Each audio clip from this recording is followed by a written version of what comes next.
Primero te quiero contar que la resonancia magnética es una modalidad de imagen en la que no se utiliza radiación.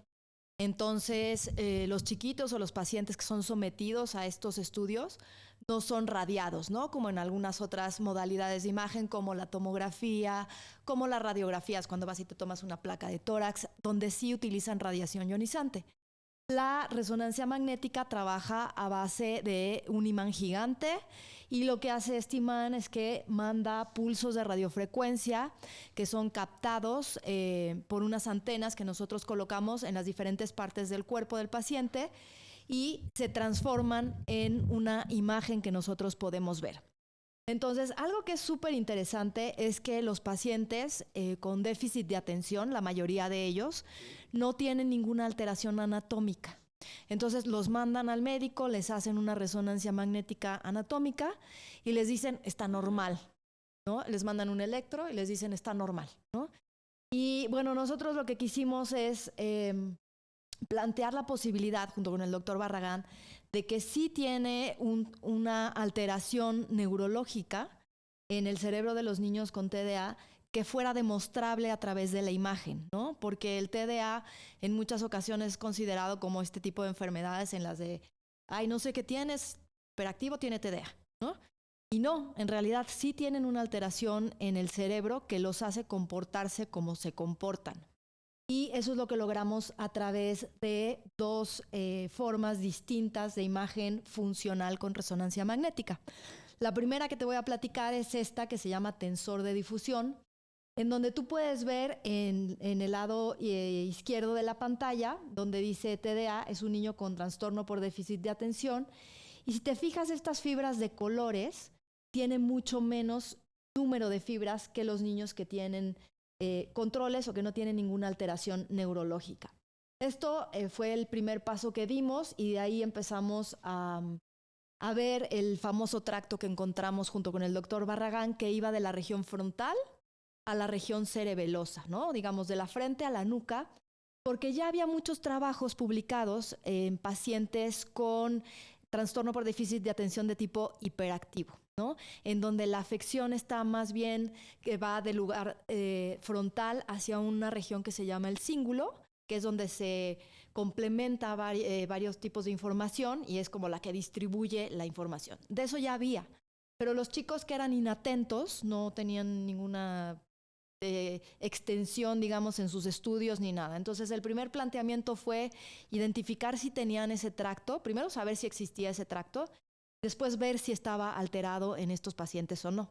Entonces, básicamente, sí encontramos el tracto y sí vimos que estaba alterado, ¿no? Entonces, bueno, aquí gráficamente, pues lo que podemos ver es que los niños con déficit de atención tienen menor cantidad de tractos que los pacientes que no tienen ninguna alteración.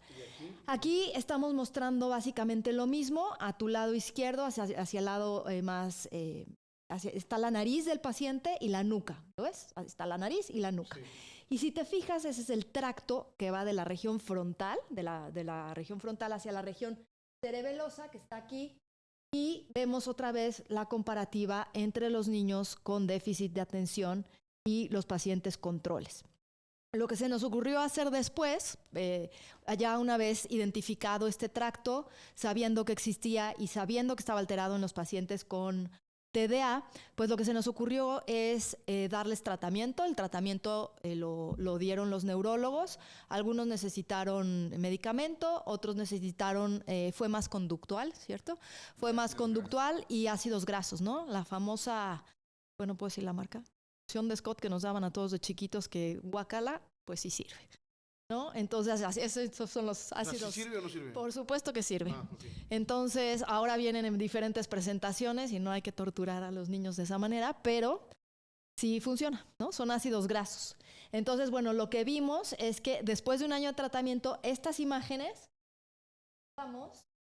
es que este es un niño con déficit de atención, sin tratamiento, y este es el mismo niño con déficit de atención un año después, con un tratamiento dirigido y con un tratamiento enfocado a su patrón de déficit de atención, ¿no? Entonces, esta es la primera secuencia que nosotros utilizamos en resonancia magnética funcional y que cuando tengan la sospecha los papás de que tienen esto, deben pedirlo con funcional, ¿no? ¿Cuáles son las áreas del cerebro que se ven más afectadas por personas que tienen TDA? Pues básicamente la zona de control de impulsos, y ahora te voy a mostrar en la segunda secuencia que usamos, pero aquí el número de tractos. Y otra cosa que hicimos con esto, hazte cuenta que estas son como carreteras que llevan información de un lado al otro del cerebro. Sobre estas carreteras van cochecitos, ¿no? Entonces podemos nosotros medir la velocidad a la que van esos cochecitos. Y mejoró muchísimo la velocidad, se volvió, digamos, más, o se normalizó la velocidad de los cochecitos que van por estos trayectos después del tratamiento, ¿no? Al principio estaba como muy acelerada en los niños con déficit de atención y nosotros creemos que era porque estaban tratando de compensar. Como hay poquitas carreteras y hay que llegar al mismo sitio, entonces vamos muy rápido. Y cuando empezaron a tener el tratamiento, estos cochecitos encontraron más vías para ir y entonces se distribuían por las diferentes carreteras y empezaron a bajar la velocidad y a ser mucho más efectivos, ¿no? Los niños correlacionaron clínicamente con las imágenes y encontramos que estaban siendo mucho más funcionales en su vida cotidiana en cuanto nosotros empezamos a ver cambios en la imagen por resonancia. Y la otra secuencia que te voy a mostrar es una secuencia que se llama Resting State. Y lo que dice esta secuencia o lo que tiene de capacidad es esta parte que te contaba, que habían hecho el mapeo cerebral de las áreas donde si te ríes se prende una parte del cerebro, si mueves una mano se prende otra. Eso es con movimiento y esa secuencia se llama Volt. Entonces aquí, a diferencia del Volt, es que no le pedimos al niño que haga nada. Estas áreas del cerebro, que son estas tres, como tú puedes ver en la región frontal, en la región temporal, que está por aquí arriba de la oreja, y en la región cingulada, que es la que te contaba yo que une como toda la información y la distribuye, es lo que forman esta red neuronal que debe estar activa cuando los niños están en reposo. Entonces, no le tienes que pedir al niño que se mueva, no le tienes que pedir al niño que haga cálculos matemáticos, no le tienes que pedir al niño nada. Solamente lo metes al resonador y nosotros hacemos esta secuencia de resonancia. Y bueno, aquí lo que encontramos fue una cosa muy peculiar, porque mira, esta es la imagen, digamos, el dibujo anatómico, y esta es la imagen sobre la resonancia magnética, ¿no? En donde tenemos las mismas áreas encendidas. Entramos con estos chiquitos, fíjate cómo los pacientes con déficit de atención y los pacientes controles, si tú te fijas, están más prendidos los niños con déficit de atención que los pacientes controles. Y esto va muy en relación a lo que decía el doctor Barragán, de que como no tienen esta parte del control de impulsos, están encendidos todo el tiempo. No es que no se concentren, es que se concentran en demasiadas cosas a la vez y no logran su objetivo, ¿no? Entonces ahí lo vimos, lo pudimos demostrar en la imagen. Entonces tenemos la resonancia de los niños con déficit de atención como muchas áreas prendidas y los niños sin déficit de atención sin tantas áreas. Pues básicamente... Pregunta, ¿ese tipo de diagnósticos está al alcance de todos? Está al alcance de todos, pero no sé si todo el mundo conoce que se puede hacer con resonancia funcional. No es un estudio barato, no tienen resonancia magnética en todos lados y no todas las resonancias hacen funcionales, ¿no?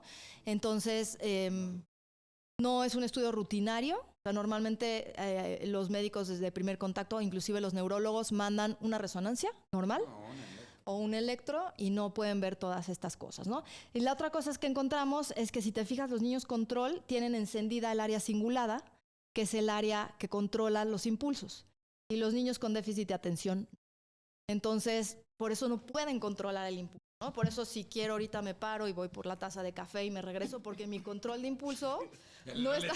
No me doy, ya suéltame.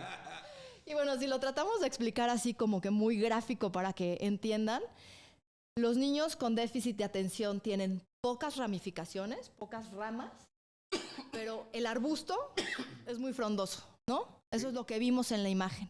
En cambio, un niño que no tiene problema de déficit de atención tiene el número preciso de tractos y las ramificaciones el árbol no necesita ser tan frondoso porque los caminos llegan a donde tienen que llegar y no tienen que compensarlo de ninguna manera, ¿no?